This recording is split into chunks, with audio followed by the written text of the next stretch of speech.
There were some massive scores around this week in KFC SuperCoach. So let's look at who was hot and who was cold in round 19.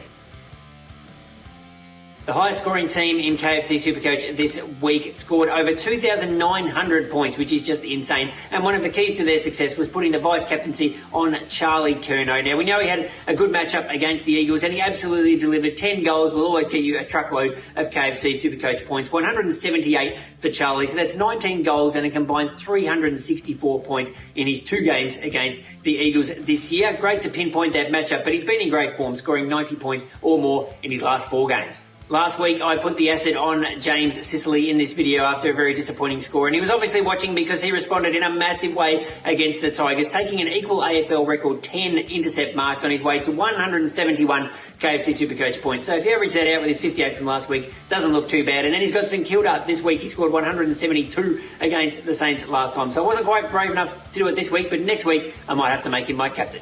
Speaking of the Saints, how good was Jack Steele at Marvel Stadium against the Kangaroos? He was good all day and then huge in the last quarter. Kicked a massive goal to carry the Saints over the line, keep their finals hopes alive. 160 points in the end. His biggest score for the year. That's now 3 tons in a row after having only 2 in the first 16 rounds. So I think we can definitely say he's back. And Marcus Windhager scoring 104. So fantastic if he's your cover for the final 5 rounds.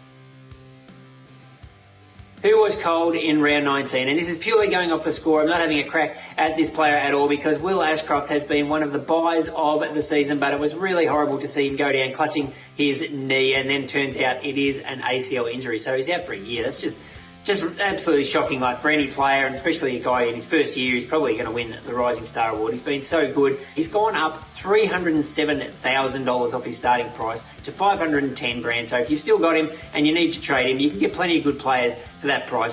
I think I mentioned on this video a few weeks ago that Tom Mitchell was having a sneakily good season at the Pies, putting together another great KFC SuperCoach year. But if you had him in your team, you'd be pretty frustrated with how Craig McRae has used him the past 2 weeks. He scored 109 in round 17, and the next week he was the sub, which was a little bit unusual. Came on and scored 48 points, and then this week he was subbed off after scoring 30 against Port Adelaide. He had 15 disposals in that time, but if he's in your team, I think you pretty much have to trade him because you can't be confident that he's going to get a full game and score the points that we need in these crucial final few matches. Bailey Humphrey was one of the picks of the season. If you got him in the middle of the year, even when he was around the 200 grand price mark, and he scored a couple of tons in a row, scored those crucial last quarter goals 3 or 4 weeks in a row, he was just an absolutely fantastic selection. But it just sort of goes to show that this is how KFC SuperCoach works with these young players, especially if you get on someone for a big money spike. Once they've made that money, the best move is to trade them in and use that cash because it's very hard for them to maintain it. And Bailey Humphrey has well and truly